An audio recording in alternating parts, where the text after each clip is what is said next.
बिस्मिल्लाहिर्रहमानिर्रहीम। अस्सलाम वालेकुम नाज़रीन, आप देख रहे हैं प्रोग्राम अवाम से ऐवान तक। गिलगित बल्तिस्तान को वफाकी हुकूमत ने यानी पाकिस्तान तहरीक इंसाफ की हुकूमत ने वज़ीर आज़म इमरान खान ने एक तरक्याती पैकेज का ऐलान किया जो 370 अरब रुपये पे मुहीत था और ये कहा गया था कि हर साल 75 अरब रुपये मिलते रहेंगे। आज के हवाले से एक अहम डेवलपमेंट है कि 122 अरब रुपए के मुख्तलिफ तरक्याती जो मंसूबे हैं वो बाज़ एक्निक से मंजूर हुए हैं, बाज़ CDWP से मंजूर हो चुके हैं। इनकी क्या हकीकत है, ये जो है ना पावर सेक्टर में भी है, हेल्थ सेक्टर है, एजुकेशन सेक्टर है, रोड इंफ्रास्ट्रक्चर है, इस पे हम और उसके अलावा भी 3G 4G के हवाले से गिलगित बल्तिस्तान में उसकी सर्विस की दस्तयाबी के हवाले से भी गुड न्यूज़ बता रहे हैं कि प्रोविंशियल गवर्नमेंट के जो तर्जुमान है वो, और इसके अलावा जो रेगुलर बजट थे उसमें 13 अरब रुपए का इजाफ़ा किया गया है और गंदम सब्सिडी में भी 2 अरब रुपए का इजाफ़ा किया गया है। हक़ाइक़ क्या हैं ये जानने के लिए आज मेरे प्रोग्राम में मौजूद हैं तर्जुमान वज़ीर आला गिलगित बल्तिस्तान अली ताज साहब। थैंक यू वेरी मच साहब। अस्सलाम वालेकुम। सबसे पहले मैं GB+ का शुक्रगुज़ार हूँ कि उन्होंने मुझे यहाँ मद्दू किया और जो अहम खुशखबरियाँ हैं अपने गिलगित बल्तिस्तान की आवाम के साथ शेयर करने। Thank you very much. अच्छा, क्या जो है ना खबर है पावर के हवाले से, हेल्थ के हवाले से सोशल मीडिया में भी गर्दिश कर रही हैं, फिर आप की ज़बानी हम सुनना चाहते थे, नाजरीन को क्या कहना पसंद करेंगे? देखिए, जैसे ही चीफ मिनिस्टर खालिद खुर्शीद ने अपना इक़्तिदार संभाला उसके बाद यकीनी तौर पर शुरू के जो 3-4 महीने थे उसमें चीफ मिनिस्टर और उसकी टीम ने गिलगित बल्तिस्तान के अगले 5 साल का जो एक पॉलिसी सिमत तय की इकनॉमिक डेवलपमेंट की, वो उसके लिए उन्होंने इस्लामाबाद में वफाकी सतह पे जो हमारी प्लानिंग कमीशन है, दूसरे वजारतें हैं, जो हमारा प्लानिंग एंड डेवलपमेंट है का मिनिस्टर है हमारे वफाकी असद उमर साहब, उनके साथ उनकी सरपरस्ती और सपोर्ट में मिल के एक गिलगित बल्तिस्तान जामे तरक्याती पैकेज मुरतब किया और उसकी मंजूरी वज़ीर आज़म इमरान खान से ली। उसमें तकरीबन 8 तरजीह शोबाजात रखे गए और हर शोबे के नीचे अहम मंसूबे रखे गए, क्योंकि आपको पता है कि मंसूबे प्लान तरतीब देना के हद तक तो बात ठीक है, लेकिन असल काम होता है उसको जो मुत्तलिका फोरम से उनकी जो मराहिल हैं वो तय करके आप उनकी फंडिंग एलोकेट कराते हैं ताकि वो फिर इम्प्लीमेंटेशन के फेज़ में जाएँ। तो अल्हम्दुलिल्लाह पिछले महीने अप्रैल की 30 को उस प्लान की मंजूरी हुई और अभी मई के महीने में उसके मुख्तलिफ शोबाजात में उसके जो बड़े बड़े मंसूबे थे, उसकी पहले गिलगित बल्तिस्तान लेवल के जो मंसूबे थे उनकी यहाँ मुतल्लिका जो हमारा Gilgit Baltistan development working party forum है उसने उसकी रिकमेंडेशन करके CDWP जो सेंट्रल डेवलपमेंट वर्किंग पार्टी है उसमें भेजे और उसमें जो मंसूबाजात मंजूर हुए और जिन्होंने एक्निक जाना था वहाँ गए। तो इस हवाले से मैं अगर आपको बताता चलूँ तो सबसे बड़ा जो इस वक्त हमें चैलेंज दरपेश था जैसे ही हमारी हुकूमत मिली वो गिलगित बल्तिस्तान में हमें तकरीबन विरसे में 18 घंटे की लोड शेडिंग मिली। इसकी मुस्तकिल हल के लिए वज़ीर आला साहब ने जो अपना गिलगित बल्तिस्तान जामे तरक्याती पैकेज था उसका पहला तरजीही शोबा आपका तवन्नाई का रखा। उसमें कुछ बड़े मंसूबे हैं जिनकी मंजूरी अल्हम्दुलिल्लाह CDWP से भी हुई है और एक्निक से हुई है। अगर मैं उसकी तफसीलात आपसे शेयर करूँ तो जो हमारा गुवाहाटी का प्रोजेक्ट है तकरीबन जो 30 मेगावाट का प्रोजेक्ट है, ये कोई 16 अरब 39 करोड़ की लागत से गांछे में तामीर होगा। इसकी मंजूरी आपकी CDWP ने भी दी है और आपकी एक्निक में दी है। इंशाअल्लाह जून के बाद इसकी जो दूसरे इम्प्लीमेंटेशन के मराहिल हैं वो स्टार्ट हो जाएंगे। इसके साथ दूसरा अहम जो प्रोजेक्ट है हैंजल पावर प्रोजेक्ट जो आपकी गिलगित में लग रहा है, जो तकरीबन 12 अरब 92 करोड़ की लागत से तामीर हो रहा है और ये 20 मेगावाट पावर जनरेट करने की कैपेसिटी रखता है। इसकी भी जो रिवाइज्ड कॉस्ट है उसकी मंजूरी भी आपकी CDWP ने भी दी और एक्निक में दी। तो ये 2 बड़े तवन्नाई के मंसूबे अल्हम्दुलिल्लाह दोनों मुतल्लिका फोरम से अप्रूव हो गए। इसके साथ जो दूसरा अहम मसला आपको भी पता है कि हमारे गिलगित बल्तिस्तान जो मोस्टली जो ईयर का टाइम होता है 8-9 महीने डिपेंडेंट होता है सिर्फ शाहराह कराक्रम पे।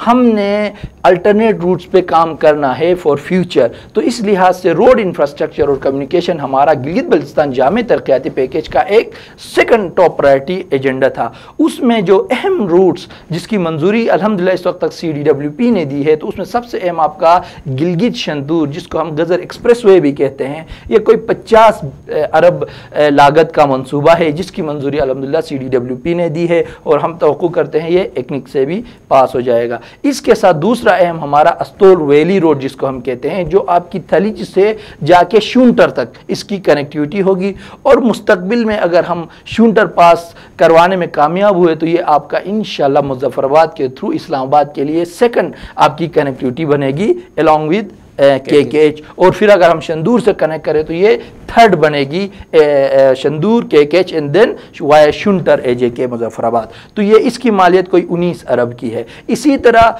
इंटर रीजनल कनेक्टिविटी के लिए बुबिन गोरीकोट अस्तोर से कनेक्ट कर रहे हम शगरथंग को। शगरथंग ऑलरेडी एक प्रोजेक्ट के थ्रू सिकरदू से कनेक्ट हो रहा है, तो वहाँ पे भी बल्तिस्तान डिवीजन और दियामा डिवीजन को कनेक्ट करने के लिए एक और छोटा बड़ा मनसूबा मैं कहूँगा वो भी CDWP ने मंजूर किया है, जिसकी मालियत कोई 5 अरब 27 करोड़ के करीब है। और अगर मैं क्विकली आपको 2-3 बेनुल अजलाई या विद इन डिस्ट्रिक्ट्स के प्रोजेक्ट्स की बात बताऊं तो उसमें हमारा दरिल तंगीर जो दूर इफ्तादा इलाका है, जिसको माजी की हुकूमतों ने नज़रअंदाज किया, वहाँ हमने बहुत ज़बरदस्त प्रोजेक्ट कोई 6 अरब लागत से तामीर कर रहे हैं। इसी तरह शाहराह नगर जो एक नगर की आवाम का एक देरीना मुतालिबा रहा है और जो मुस्तक़बिल में इंशाअल्लाह डुअल KKH के तौर पर भी आएगा, उसकी मालियत कोई 4.5 अरब की, ये भी मंजूर हुआ है। तो लगभग 85 अरब रुपए के जो रोड इंफ्रास्ट्रक्चर के हैं वो मंजूर हुए हैं CDWP से, और हम एक्सपेक्ट कर रहे हैं कि इनमें से जिन्होंने एक्निक जाना है वो भी आने वाले हफ्तों में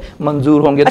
माजरत आपकी जो है ना मैं बात कर रहा हूँ, ये रोड इंफ्रास्ट्रक्चर पे या इंटर डिस्ट्रिक्ट कनेक्टिविटी पे आप बात करेंगे, लेकिन पावर पे जो है ना जरा हम बैक पे चले जाते हैं, रिवाइंड कर लेते हैं।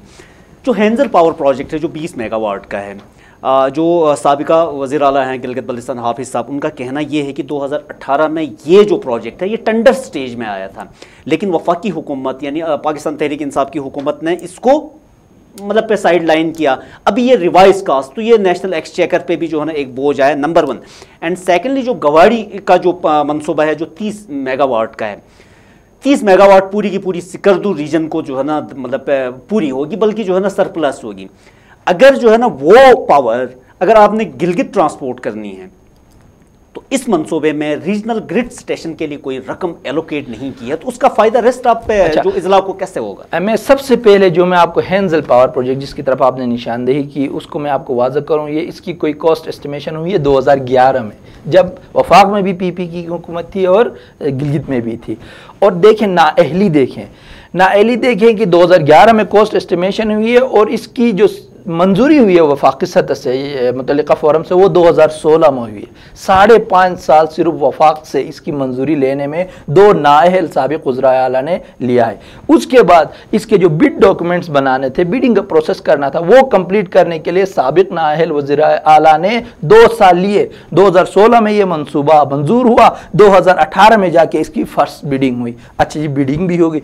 बिडिंग होने के बाद बिड ओपन कराने के लिए साबिक फिर में हालत मजबूरी कहना पड़ता है, नाअहली की एक बदतरीन मिसाल है कि 10 महीने में उसके बिड डॉक्यूमेंट्स वो ओपन नहीं करा सके और वो बिड एक्सपायर हुआ। उसकी वजह से इसको दोबारा क्या कहते हैं रिवाइज कॉस्ट पे जाना पड़ा और टेंडरिंग की तरफ। आप खुद सोचें, जिसकी कॉस्ट एस्टिमेशन 2011 में हुई हो, जिसकी मंजूरी 2016 में हुई हो, जिसकी टेंडरिंग 2018 में हुई हो, क्या 10 साल पुराने कॉस्ट पे कोई प्रोजेक्ट हो सकता है? इसका मतलब यह है कि उसको प्रोजेक्ट को शुरू करने से पहले ही गैर फाल करके छोड़ देना। यहाँ होता यही रहा है, कॉस्टिंग साल पुरानी होती है, मंजूरी कराई जाती है, वो प्रोजेक्ट्स बाद में सिख होकर रह जाते हैं। तो ये भी मैं कहूँगा नाअहली की साबिका दोनों वज़राए आला की नाअहली की एक बदतरीन मिसाल हेंजल की थी। इसके बरक्स अगर आप चीफ मिनिस्टर खालिद खुर्शीद को देखें, इनके पास कॉस्ट आई, जो रिवाइज कॉस्ट बिडिंग का प्रोसेस स्टार्ट हुआ नवंबर में, दिसंबर में चीफ मिनिस्टर साहब ने अपना हल्फ लिया, जिम्मेदारियाँ संभाली और 3-4 महीने के कलील मुद्दत में काना मिनिस्ट्री के साथ फेडरल जो डिपार्टमेंट्स थे, महकमे थे, वजारतें थे, उनके साथ बेहतरीन कोऑर्डिनेशन करके 5-4 महीने के कलील मुद्दत में उसकी टेंडरिंग का प्रोसेस कंप्लीट करवाया, उसकी रिवाइज कॉस्ट निकलवाई और उसको ले जाके CDWP से भी मंजूर कराया और एक्निक से भी मंजूर कराया। ये 4 महीनों में कहाँ उनके 8-9 साल और कहाँ ये 4 महीने। इंशाअल्लाह इसी तरह हम इसकी इम्प्लीमेंटेशन भी इसी एग्रेसिवनेस के साथ, इसी फुर्ती के साथ हम करेंगे और डिलीवर करके देंगे। ये नहीं कि साल हम प्रोजेक्ट को सिर्फ अपनी नाअहली की वजह से हम पीछे रहे। दूसरा सवाल जो आपने किया कि गाड़ी, हम लोग बल्तिस्तान रीजन में 4 अजला अल्हम्दुलिल्लाह वज़ीर आला साहब ने खुद फिर उसके विज़िट किए। वहाँ जो बिजली की सूरत हाल है वो बदतरीन है। इस वक्त भी सिकरदू में बड़ी मुश्किल से क्या कहते हैं बिजली मैनेज हो रही है। तो जो ग्वाड़ी का प्रोजेक्ट है, हम एक्सपेक्ट करता हूँ कि जो बल्तिस्तान रीजन की कम से कम बिजली की तलब है, ये लाजमी है 2-3 साल 4 साल इस प्रोजेक्ट के इम्प्लीमेंटेशन में लगेंगे। By that time Baltistan division की अपनी जो बिजली की तलब है, इम्प्लीमेंटेशन में 2-3-4 साल लगेंगे क्योंकि ये बड़ा प्रोजेक्ट है, ये 30 मेगावाट का प्रोजेक्ट है। ठीक है, तो उस वक्त तक बल्तिस्तान डिवीज़न की अपनी तलब भी अच्छी खासी बढ़ेगी। तो वो ये बल्तिस्तान रीजन को अगर कैटर करता है तो ये हमारे लिए एक बहुत बड़ी बात हुई। जहाँ तक दूसरे रीजन्स की बात है, गिलगित के लिए इंशाअल्लाह हमारा अताबाद जो हमारा हुंजा अताबाद के मुकाम पे बन रहे 54 मेगावाट का, वो इंशाअल्लाह इस रीजन को कैटर करेगा। देखें, इस वक्त हमारे पास नगर से गिलगित लाने के लिए भी कोई निज़ाम, अगर नगर में इजाफी बिजली हो तो गिलगित में लाने के लिए हमारे रीजनल ग्रिड का मंसूबा ऑलरेडी चल रहा है, जो ऑन गोइंग मंसूबा है। इंशाल्लाह उसकी कंप्लीशन हम ब्रेक के बाद अपनी हम गपशप जारी रखते हैं। जी नाज़रीन, एक छोटे से वक्फे के बाद प्रोग्राम में फिर हाजिर होते हैं, हमारे साथ रहिए।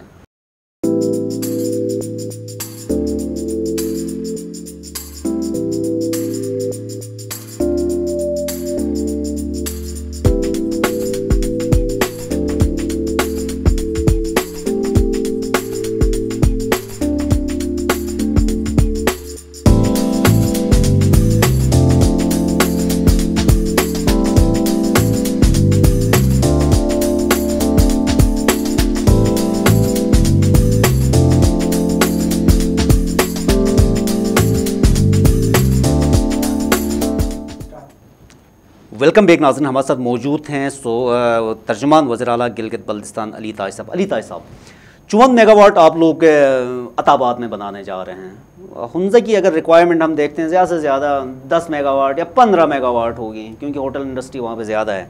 जो सरप्लस होगी जो बिजली, उसको कैसे रेस्ट आप इजला को कैसे आप देंगे? आपके पास रीजनल ग्रिड भी नहीं है, और आप लोगों ने जो है ना इस जो गिलगित बल्तिस्तान डेवलपमेंट पैकेज में रीजनल ग्रिड के लिए भी कोई रकम मुख्तस नहीं की हुई। अच्छा, इसमें मैं आपको, जैसा आपने कहा कि जो 54 मेगावाट है, यकीनी तौर पर जो गिलगित बल्तिस्तान तरक्याती पैकेज के जो मनसूबे हैं उनका उस मुतल्लिका ज़िले को तो फ़ायदा होना है, लेकिन उसका एक्चुअल फ़ायदा पूरी गिलगित बल्तिस्तान को होना है। तो इसी तरह अताबाद का जो 54 मेगावाट है, इसमें से यकीनी तौर पर 10 मेगावाट तक हुंजा में जाएगा, बाकी तकरीबन 40 से 45 मेगावाट पूरे गिलगित बल्तिस्तान को मुयस्सर होगा। अब इसमें दूसरा चैलेंज यही है ग्रिड का है। तो ग्रिड जो रीजनल ग्रिड गिलगित के लिए फ़ेज़ 1 वो ऑलरेडी एक प्रोजेक्ट ऑन गोइंग है। इंशाल्लाह उसको हम मुकर्रर मुद्दत में उसकी कंप्लीशन करवाएंगे, और न सिर्फ हुंजा से दूसरे जगहों पे भी जो हमारे गिलगित बल्तिस्तान तरक्याती पैकेज में प्राइवेट पब्लिक पार्टनरशिप के तहत कई मंसूबे हैं, अगर जहाँ से सरप्लस आएगा उसको हम नेशनल ग्रिड पर मुंतकिल करके जिधर हमारी शॉर्टेज होगी वहाँ डाइवर्ट करेंगे। तो ये ऑलरेडी जो ग्रिड स्टेशन का हमारा प्रोजेक्ट चल रहा है, को हम इंशाअल्लाह मुकर्रर मुद्दत में कंप्लीट करेंगे।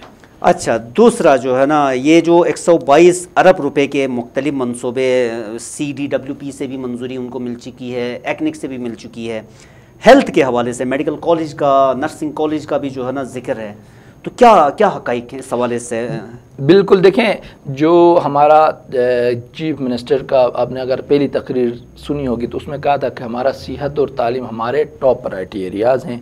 उन्हीं को मद्देनज़र रखते हुए जो गिलगित बल्तिस्तान में इमीडिएट रिक्वायरमेंट थी कि हमारे यहाँ 70 सालों में कोई मेडिकल कॉलेज, कोई नर्सिंग कॉलेज नहीं बना है, तो उसका मंसूबा जो रखा गया था मगर सिर्फ कागज़ों की हद तक था, इंशाअल्लाह उस प्लान में उसको शामिल किया गया है। उसकी जो बजट है उसकी मंजूरी आने वाले हफ्तों में हम एक्सपेक्ट कर रहे हैं कि वो भी हो जाएगी। और उसके साथ हमारा जो अपग्रेडेशन का है, हमने बात की है कि हम अपने जो PHQs हैं उनकी अपग्रेड करेंगे, तो उसके अपग्रेडेशन के लिए भी हमारा बड़ा मंसूबा है, उसकी भी मंजूरी आने वाले हफ्तों में होगी। जो सेहत के लिए हमारे, आपको पता है हमारे गिलगित बल्तिस्तान के तलबा व तालिबात इंतहाई मेहनती, ज़हीन और काबिल हैं, मगर हमारे जो लोग हैं वो इकनॉमिक स्टेटस में लोअर या लोअर मिडल तबके से ताल्लुक़ रखते हैं। तो जो मुल्क के बड़े नामवर जामियात हैं उनमें तालीम के खराजात वो बर्दाश्त नहीं कर सकते। इसी ज़रूरत को मद्देनज़र रखते हुए वज़ीर आला साहब ने एक अपनी कमिटमेंट अपने तलबा के साथ ये की थी कि इंशाअल्लाह हम उनको मुल्क के बड़े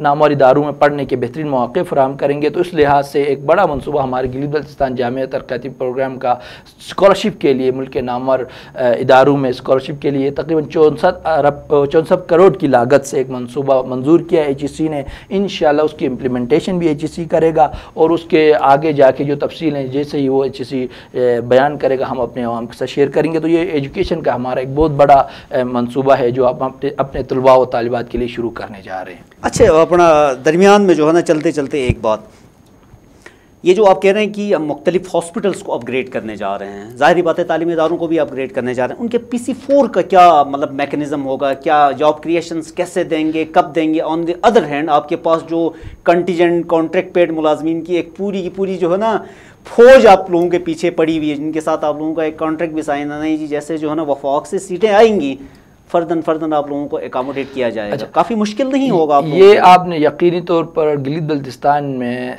एक जो हमें चैलेंज दरपेश है हुकूमत को, बिलखुसूसियत और तालीम में सर्विस डिलीवरी का, उसमें ये हुआ है कि 2003-04 के बाद जो PC4 मंजूर होने थे, जहाँ स्कूल बने थे, जहाँ अस्पताल बने थे, उनका जो अमला तैनात होना था जो रिक्वायर्ड होता है सर्विस डिलीवरी के लिए, अगर स्कूल है तो वहाँ असातिज़ा की ज़रूरत होती है रेलेवेंट, और अगर अस्पताल है तो वहाँ मेडिकल अमला, टेक्नीशियंस, डॉक्टर्स उनकी ज़रूरत होती है, वो मंजूर नहीं कराए गए थे। इसी चीज़ को सामने रखते हुए चीफ मिनिस्टर खालिद खुर्शीद खान ने इन 4 महीनों में जहाँ इस जामिया तरक्याती प्लान पर काम किया, आपके रेगुलर बजट बढ़ाने पे काम किया, वीज सब्सिडी का इजाफा कराने पे काम किया, वही उन्होंने PC4 के तहत नई असामियों की मंजूरी लेने पे भी इंतहाई सख्त मेहनत की है। और हम एक्सपेक्ट कर रहे हैं कि इंशाअल्लाह जो मतलूबा, और ये हमें सिग्नल्स भी अच्छे मिले हैं वफाक की तरफ से कि जो गिलगित बल्तिस्तान को मतलूबा असामियाँ हैं जो PC4 के तहत सर्विस डिलीवरी के लिए लाजमी है, वो हम मंजूर कराने में कामयाब होंगे। जहाँ तक रही कंटीजेंट और आर्जी या प्रोजेक्ट के मुलाजमीन की, उनके साथ हमारा एक कॉन्ट्रैक्ट है। इंशाअल्लाह उस कॉन्ट्रैक्ट के तहत जो स्टेप्स हैं हम पूरे करके उसको भी मंतकी अंजाम तक पहुंचाने की हम पूरी कोशिश करेंगे। और जो उनमें हकदार हैं, जिन्होंने मेहनत की इतने सालों, इतने अरसे से इस कौम की खिदमत की है, इंशाअल्लाह इनमें से किसी को भी मायूस नहीं करेंगे, हकदार को ज़रूर उनका हक दिलवाएंगे। अच्छा अली ताई साहब, अगर हम माजी में निगाह डालते हैं, गिलगित बल्तिस्तान के इंतखाबात वफाक से बिल्कुल मुख्तलिफ होते हैं। दो ये जो मतलब डेवलपमेंट पैकेज है गिलगित बल्तिस्तान की बेहतरी के लिए, चाहे वो रोड इंफ्रास्ट्रक्चर हो, तालीम हो, सेहत हो, पावर हो, वफाकी हुकूमत का ड्यूरेशन 2023 में एंड हो रहा है और गिलगित बल्तिस्तान गवर्नमेंट का ड्यूरेशन 2025 तक चलता रहेगा। और माजी में ये हुआ कि जब भी वफाक में हुकूमत आती है, जो भी फेडरल गवर्नमेंट होती है, प्रोविंशियल गवर्नमेंट के इख्तियारात भी धीरे धीरे जो है ना वो मतलब कम होते जाते हैं, फंड्स की मतलब फरावानी भी जो है ना वो बिल्कुल कम होती है। अगर वफाकी हुकूमत नेक्स्ट टाइम किसी और पार्टी की आती है, कंटिन्यूएशन जो है ना वहाँ पे ब्रेक आता है, उसके लिए क्या मैकेनिज्म होगा? कैसे गिलगित बल्तिस्तान का ये डेवलपमेंट पैकेज पाया तकमील तक पहुँचा? तो बहुत अच्छा पैकेज है, उसमें सारे अजला इससे मुस्तफीद हो रहे हैं। आपने बहुत ज़बरदस्त सवाल पूछा है और इसके लिए हमारी भी प्लानिंग भी अच्छी खासी है, लेकिन मुझे कामिल ईमान है इंशाअल्लाह 2023 में भी वफाक में PTI की हुकूमत भारी अक्सरियत के साथ आएगी। इस दफ़ा सिंपल मेजॉरिटी से कम है, लेकिन अगली दफ़ा मुझे उम्मीद है कि हम 2/3 मेजॉरिटी भी लेंगे और वज़ीर-ए-आज़म इमरान खान दोबारा वज़ीर-ए-आज़म मुंतखब होंगे। लेकिन देखें, ये जो 370 अरब रुपये के मनसूबे की तैयारी है ना, अगर आप नॉर्मल पेस से करें तो ये सिर्फ मनसूबा बंदी ही 1 से 1.5 साल की है, अगर नॉर्मल पेस से हो। लेकिन ये नॉर्मल पेस से नहीं की गई है, ये एग्रेसिवली की गई है और शॉर्ट स्पेन में 4 महीने के कलील मुद्दत में ये सारा पैकेज तरतीब हुआ है और अब मंजूरी के मराइल से निकल रहा है। यहाँ से आपको हिंट मिलनी चाहिए। हम कर रहे हैं 2.5 साल की अपनी पीरियड सामने रख के, हम एक्सपेक्ट कर रहे हैं कि जिस तेज़ी के साथ हमने ये तरतीब और मंजूर करवाया है, उसी तेज़ी के साथ अगले 2.5 सालों में इसकी इम्प्लीमेंटेशन करवाएंगे। इसमें कुछ बड़े मंसूबे 2.5 से 3 साल के हैं, कुछ ज़्यादा अरसे के हैं। तो by the end of 2.5 years हम एक्सपेक्ट कर रहे हैं कि 50, 60, 70% हम इन प्रोजेक्ट्स पे काम डिलीवर करके देंगे, और खुदा न खास्ता अगली दफ़ा वफाक में हमारी हुकूमत नहीं भी आए तो किसी हुकूमत के पास ये गुंजाइश नहीं होगा कि इन प्रोजेक्ट्स पे रोल बैक कर सके। तो इंशाल्लाह इस हवाले से हमारी तैयारी पूरी है, आप बेफिक्र रहें। अच्छा अली ताज साहब, वेरी शॉर्ट, क्योंकि हमारे पास टाइम की कमी है। ये सारे जितने भी प्रोजेक्ट्स हैं ये PSDP के प्रोजेक्ट्स हैं, गिलगित बल्तिस्तान डेवलपमेंट पैकेज के जितने भी प्रोजेक्ट्स हैं PSDP के प्रोजेक्ट। जो प्रिंसिपल अकाउंटिंग ऑफिसर होगा वो CS गिलगित बल्तिस्तान होगा या फिर secretary Kashmir affairs and Gilgit Baltistan होगा? देखिए, इसमें जो मंसूबे काना मिनिस्ट्री के थ्रू होंगे, लाजमी उनका जो प्रिंसिपल अकाउंटिंग ऑफिसर होगा वो काना का सेक्रेटरी होगा। इसमें कुछ मंसूबे आपके वफाकी वजारतों के हैं, जैसे आपका अताबाद पावर प्रोजेक्ट हो जाता है तो ये आपका federal ministry for water resources का है, तो लाजमी इनका प्रिंसिपल अकाउंटिंग ऑफिसर उसका मुतल्लिका सेक्रेटरी होगा। इसी तरह आपका गिलगित शंदूर जो एक्सप्रेसवे है वो आपकी ministry of communication and roads की है, तो उसका मुतल्लिका सेक्रेटरी ही उसका PA होगा। लेकिन जो हमने ये डिमांड भी रखी है, वज़ीर आला साहब ने अपने हालिया मुलाकात में भी वज़ीर आज़म साहब के सामने ये मुतालबा रखा है कि जो बड़े मंसूबे हमारे गिलगित बल्तिस्तान के महकमा जात कर रहे हैं, इंशाल्लाह उसके जो PA होंगे हमारे चीफ सेक्रेटरी गिलगित बल्तिस्तान ही होंगे, तो हमें पूरी उम्मीद है। Thank you very much Ali Taj साहब। जी नाज़रीन, ये थे तर्जुमान वज़ीर आला गिलगित बल्तिस्तान अली ताज साहब। अली ताज साहब के बकौल रोड इंफ्रास्ट्रक्चर के जितने भी मंसूबे होंगे वो inter provincial connectivity plus inter district connectivity के लिए बेहतर साबित होंगे और मुस्तकबिल में गिलगित बल्तिस्तान में सियाहत को फ़रोग मिला। उसके साथ साथ तालीम, सेहत और तवानाई के मुतअद्दिद मंसूबे हैं। अगर ये मंसूबे प्रैक्टिकली हों, गिलगित बल्तिस्तान की हालत खुशहाली की तरफ बिल्कुल जा सकती है और मुस्तकबिल में गिलगित बल्तिस्तान बाकी सूबों की तरह फलता फूलता और तरक्की याफ्ता सूबा बन के आ सकता है। हम सबको चाहिए कि इसकी बेहतरी के लिए हम हुकूमत का साथ दे दें और इसकी कंटिन्यूएशन के लिए भी हमें डिमांड करना चाहिए, वफाकी हुकूमत से भी और सूबाई हुकूमत से भी, क्योंकि इसी में इंसानियत है, इसी में मुसलमानियत है, इसी में पाकिस्तानियत है। आज के लिए इतना ही। अगले प्रोग्राम तक मुझे दीजिए इजाज़त। अल्लाह हाफ़िज़। पाकिस्तान जिंदाबाद।